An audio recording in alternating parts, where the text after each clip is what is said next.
यानंतर वळते मी संजय मोने सरांकडे. सर, या सिनेमाच्या माध्यमातून तुमच्यासाठी तुम्हाला काय वेगळं मिळालं? पहिली गोष्ट म्हणजे नवजोत बांदिवडेकर आणि माझी ओळख नव्हती. त्यांना मी अरे तुरे करावं अशा वयाचे ते आहेत, पण जेव्हा पहिल्यांदा त्यांनी मला गोष्ट ऐकवली आणि गौरी माझ्या मित्राची मुलगी, इथल्या बऱ्याच लोकांना माहीत नसेल पण हिचे आजोबा मराठीतले आणि हिंदीतले अत्यंत मोठे नाटककार, पटकथाकार, संवाद लेखक असे होते. जर तिला ते आवडलं असेल आणि तिला ते मान्य असेल तर ते मुळात चांगलं असणार एवढे निश्चित. त्यानंतर जेव्हा माझी त्यांची भेट झाली, मग आम्ही चित्रपटासाठी गेलो. मिठाला काय म्हणतात मल्याळममध्ये, पाण्याला काय म्हणतात मल्याळममध्ये, इथून सुरुवात होती. अशा अवघड अवस्थेमध्ये जाऊन ते काम करायचं. बरं, कलाकार बोलताना फार छान बोलतात, वागताना वेगळे असतात, तर अशी सगळी फलटण तिथे घेऊन जायची म्हणजे खूप कठीण काम आहे. आणि दुसरं म्हणजे मला त्यांच्याबद्दल एक वाटतं की काही लोक 98-99% मार्क म्हणून वरती जातात. मला 65-70 पुरायचे, पण त्यांना 100च्या वर लागतात प्रत्येक गोष्टी.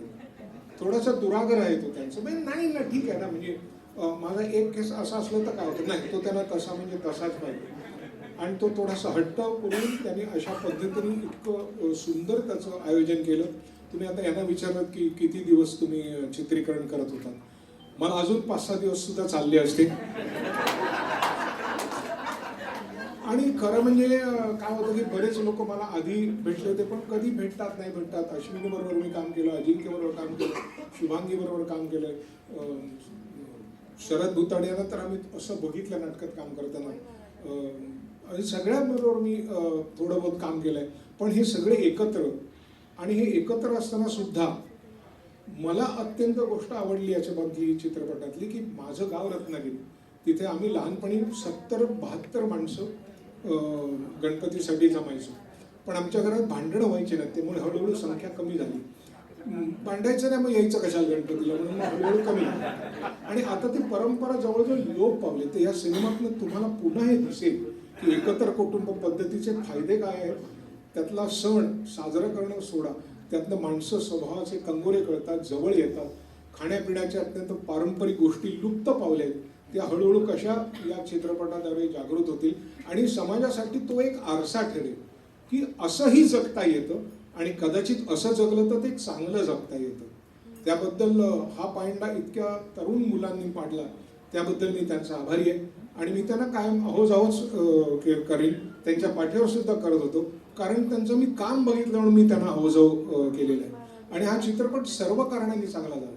मी काही चित्रपट असे केलेत की जे तिथल्या जेवणासाठी गाजले, काही चित्रपट असे केले की तिथलं रेस्टॉरंट चांगले होते, हॉटेल चांगले होते म्हणून गाजले, काही चित्रपट मग होते कथाबिता बरी होती म्हणून गाजले.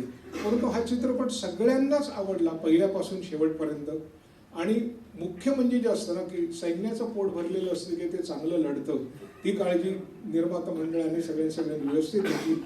आणि मी त्यांना मनापासून शुभेच्छा देतो आणि त्यांचं सुयश चिंततो. थोडं जास्त बोललो कारण मला फारसे चित्रपटात कोणी काम देत नाही म्हणून, पुन्हा कधी किती महिन्यांनी बोलायला मिळेल. पण मनापासून धन्यवाद सगळ्यांना.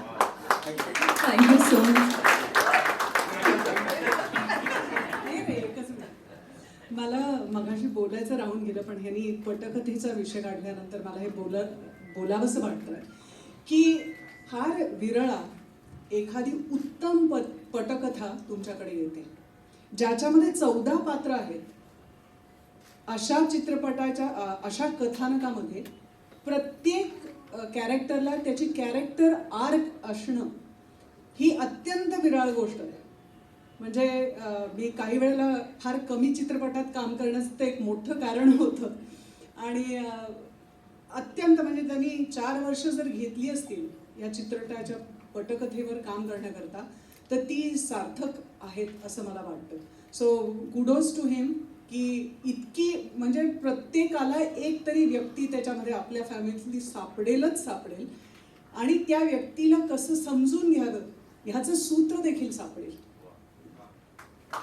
किती माफक शब्दात अगदी करेक्ट गोष्ट सांगितली. मला वाटतं आता ही उत्सुकता 26 जुलैपर्यंत शिगेला पोहोचणार आहे, कारण हे सगळं बघायचं आहे आम्हाला. यानंतर मी आशिष तुझ्याकडे येते. तुझ्यासाठी मला वाटतं तू 2 भूमिका बजावल्या आहेत का यामध्ये? म्हणजे बऱ्यापैकी मी 2 भूमिका बजावल्या. त्याबद्दल आम्हाला सांगशील? आणि हिंदी सिनेमांमध्ये बऱ्यापैकी बिहाइंड द कॅमेरा असतो, म्हणजे ऑन कॅमेरा पण असतो, in front of the camera. पण हां, सो 2 भूमिका मी बजावल्या आहेत. आमचे डिरेक्टर्स आम्ही ऑनस्क्रीन तर पाहणारच आहोत, पण ती Yes. दुसरी भूमिका पण जरा सांग ना.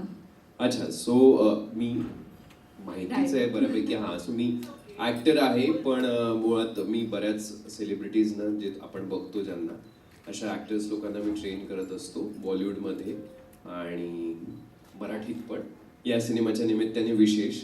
पण म्हणजे माझी भूमिका जी असते की मी एक डायलेक्ट कोच आणि ऍक्टिंग कोच म्हणून मी बऱ्याच सिनेमांमध्ये काम करत असतो. मी नुकताच मेघना गुलजार यांचा चित्रपट केला, सॅम मानेकशॉ, तानाजी गेला आहे, अजय सर, सैफ अली खान सरांबरोबर. आणि याही सिनेमासाठी तू Yes. ती जबाबदारी पार येस. पाडलीस. सो म्हणजे नवज्योतनी माझ्यावर इतकी मोठी जबाबदारी माझ्यावर दिली, ही मला म्हणजे फारच माझ्यासाठी सरप्रायझिंग होतं. पण खरंच म्हणजे थँक्यू सो मच नवज्योतचं.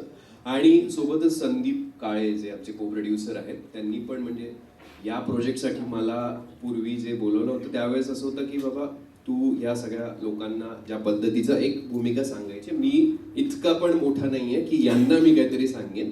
हे म्हणजे बरंच काम केलेली सगळी लोक आहेत, त्याच्यामुळे मी असं काही केलेलं नाहीये.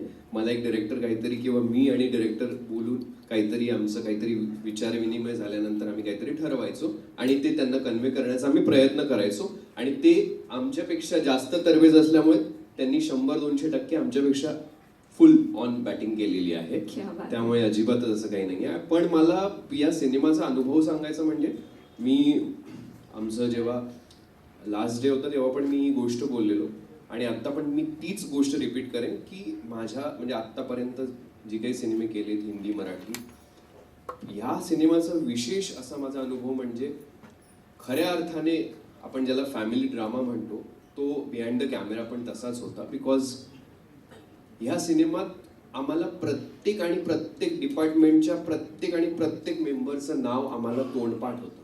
आणि ही खरंच म्हणजे इतक्यांदा कधीच असं मी अनुभवलेलं नाहीये की आम्हाला प्रत्येकाचं नाव पाठ असेल किंवा आम्ही बोलू. आम्हाला स्पॉट टीमपासनं तर प्रोडक्शनच्या प्रत्येक माणसाचं नाव आम्हाला तोंडपाठ होतं. आणि खरंच ही मोठी अचीवमेंट आहे. त्याच्यामुळे एक आमची आत्ता सुद्धा एक एक्सटेंडेड फॅमिली झालेली आहे. त्यामुळे खरंच थँक्यू सो मच नवज्योत आणि गौरी किंवा संदीप आणि बाकी इतर सगळ्या कलाकारांचं खरंच thank you so much. Thank you so much Ashish. Sandeep Kale यांच्याबरोबर मी 3-4 चित्रपट आतापर्यंत केले.